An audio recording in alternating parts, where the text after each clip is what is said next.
এক নম্বর লাইনে প্রবেশ করেছে।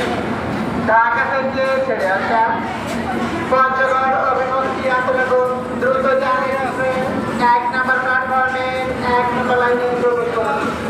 পঞ্চগড় অভিমুখী আন্তনগর দ্রুতযান এক্সপ্রেস এক নম্বর প্ল্যাটফর্মে এক নম্বর লাইনে প্রবেশ করেছে।